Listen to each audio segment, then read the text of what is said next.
Алексей проснулся от звука хлопнувшей двери. Он находился в своей комнате, прикованный к инвалидному креслу, которое стало его тюрьмой после инсульта. Тело отказывалось слушаться. Руки дрожали, ноги, некогда сильные и уверенные, теперь были бесполезны.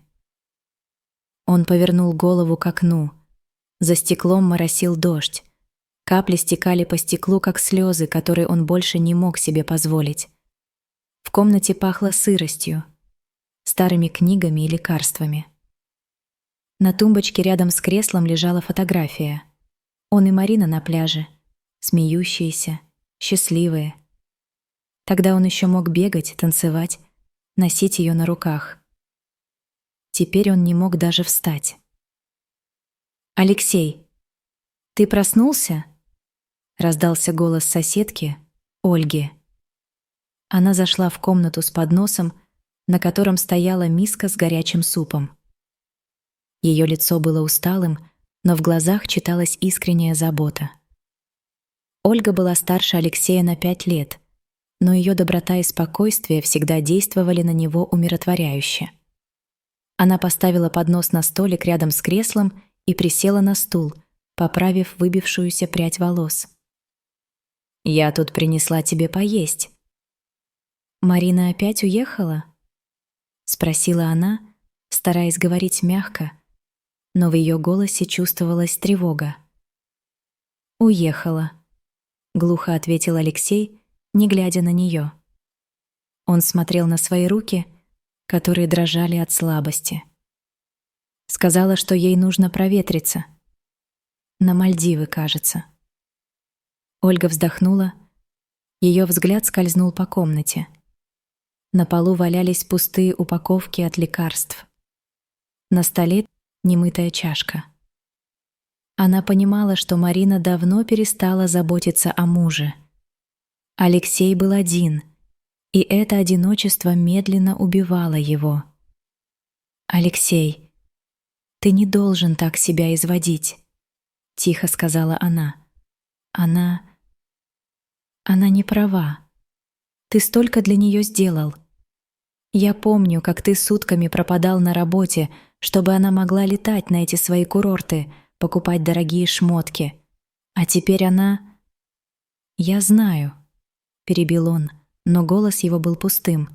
Но что я могу? Я теперь никто. Калека, как она говорит. Она права, Ольга. Я ничего не могу ей дать. Я даже сам себя обслужить не могу. Уважаемые зрители, будем очень благодарны, если вы подпишетесь, поставите лайк и напишите комментарий. Это очень помогает нам. Спасибо за вашу поддержку. Ольга нахмурилась, но не стала спорить.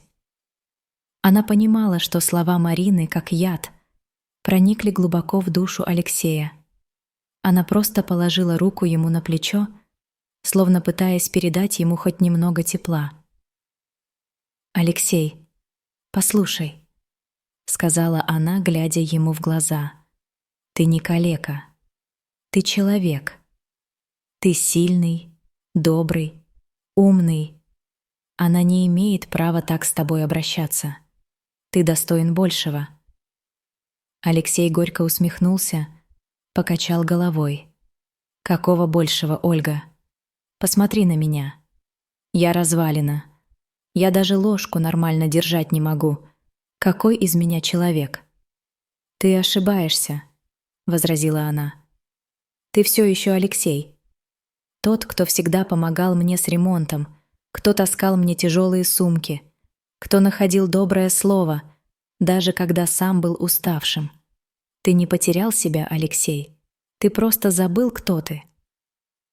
Ее слова были простыми, но в них было столько тепла, что Алексей впервые за долгое время почувствовал, что ему не все равно. Он посмотрел на Ольгу и в ее глазах увидел не жалость, а веру. «Ольга, зачем тебе это?» — тихо спросил он. «Я тебе никто. Почему ты возишься со мной?» «Потому что ты хороший человек», — ответила она, улыбнувшись. И потому что я знаю, что ты сможешь встать на ноги. Не физически, а внутри. Ты сможешь жить дальше. Ради себя. А может и ради кого-то еще. Алексей промолчал, но ее слова остались с ним, как слабый луч света в темноте. Марина вернулась через 2 недели. Ее кожа была покрыта золотистым загаром, а в руках она держала сумку с дорогими покупками. Она вошла в квартиру, бросив чемодан у двери, и сразу направилась в гостиную, где сидел Алексей. Он пытался читать книгу, но буквы расплывались перед глазами. Он услышал ее шаги и напрягся. «Ну что, жив еще?» Бросила она, даже не взглянув на него, скидывая туфли. «Я надеялась, что ты уже сдохнешь, мне было бы проще». Алексей почувствовал, как его сердце сжалось. Эти слова были хуже удара. Он молчал, глядя в пол, но внутри него все кричало от боли. «Марина, как ты можешь так говорить?» Наконец выдавил он. Его голос дрожал. «Я все для тебя делал. Работал на 2 работах, чтобы ты могла путешествовать, покупать свои шмотки. Я жил ради тебя, Марина. А теперь, когда я болен...» «Ой, хватит ныть!» Оборвала она его, резко повернувшись.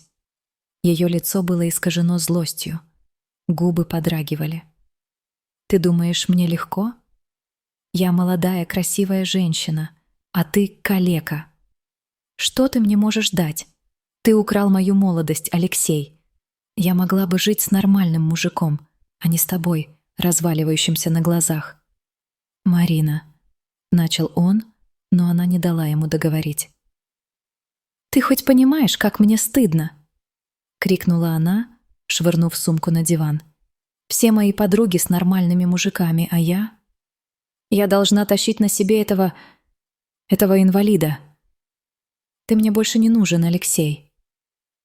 Ты обуза». Алексей смотрел на нее, и в ее глазах он видел только презрение. Он вспомнил, как она смеялась, когда он дарил ей цветы, как обнимала его, когда он возвращался с работы.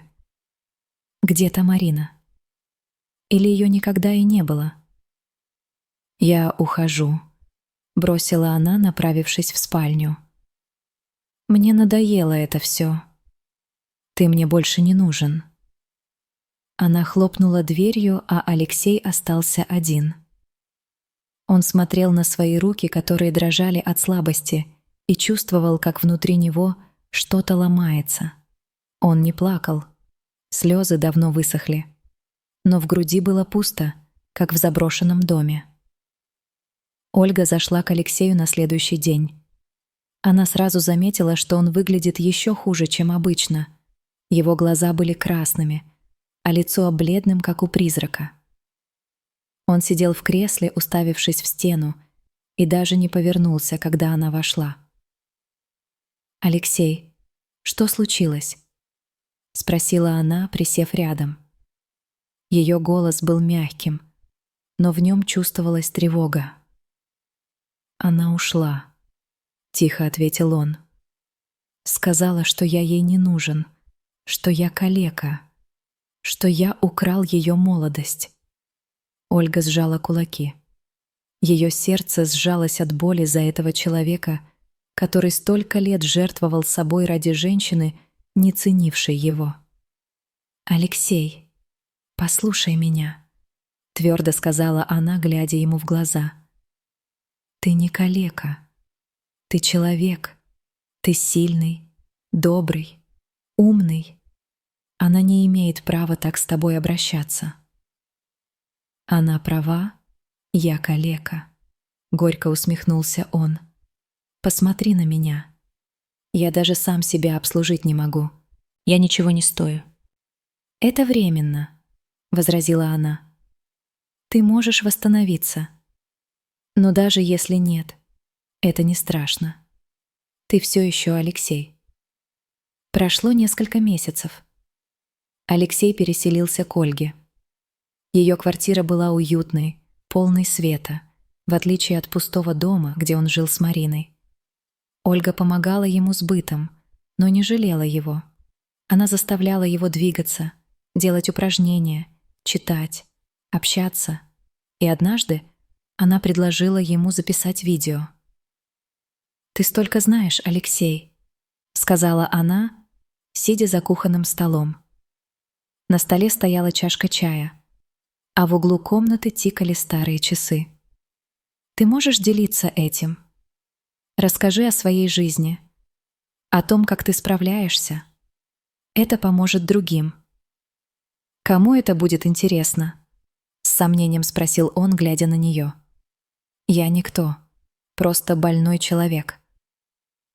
«Тем, кто чувствует себя потерянным», — ответила она. «Тем, кто думает, что их жизнь кончена. Ты можешь стать для них примером». Алексей согласился, хотя не верил в успех. Первое видео было неуклюжим.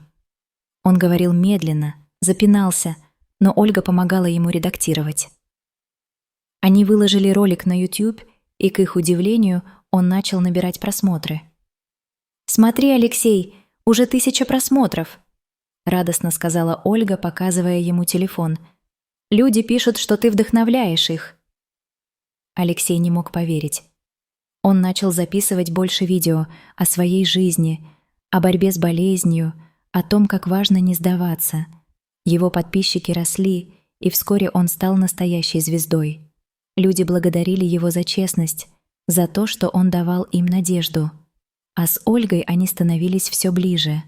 Она была рядом, поддерживала, смеялась над его шутками, помогала придумывать новые темы для видео. И однажды, когда они сидели на кухне, Алексей взял ее за руку. «Ольга», — тихо сказал он, — «я не знаю, что бы я делал без тебя. Ты вернула мне смысл жить». Она улыбнулась, сжала его руку и ответила: «Ты сам это сделал, Алексей. Я просто была рядом». Марина узнала о славе Алексея через социальные сети. Ее новый бойфренд Сергей был грубым и властным. Он постоянно кричал на нее, унижал, требовал подчинения. Она чувствовала себя в клетке, но боялась уйти. Увидев, как Алексей сияет на экране, как люди восхищаются им, она почувствовала укол зависти. «Он же калека», — зло бросила она Сергею, показывая видео. «Как он вообще смог? Это все из-за этой соседки, наверное». «А ты чего ждала?» — огрызнулся Сергей. «Ты его бросила, а теперь злишься, что он счастлив. Ты вообще думаешь иногда?» Марина промолчала, но внутри нее все кипело. Она пыталась написать Алексею, но он не отвечал. Он больше не был тем слабым человеком, которого она знала. Он стал другим, сильным, уверенным, любимым. А Марина осталась одна со своими сожалениями, в тени мужчины, который ее не ценил.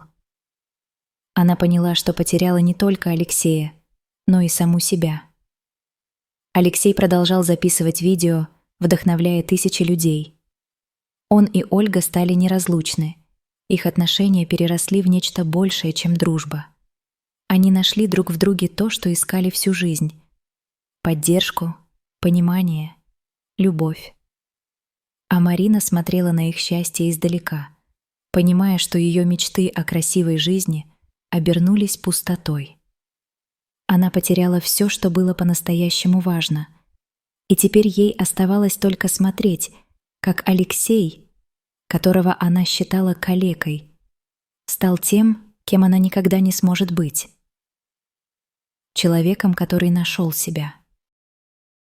Уважаемые зрители, будем очень благодарны, если вы подпишетесь, поставите лайк и напишите комментарий. Это очень помогает нам. Спасибо за вашу поддержку.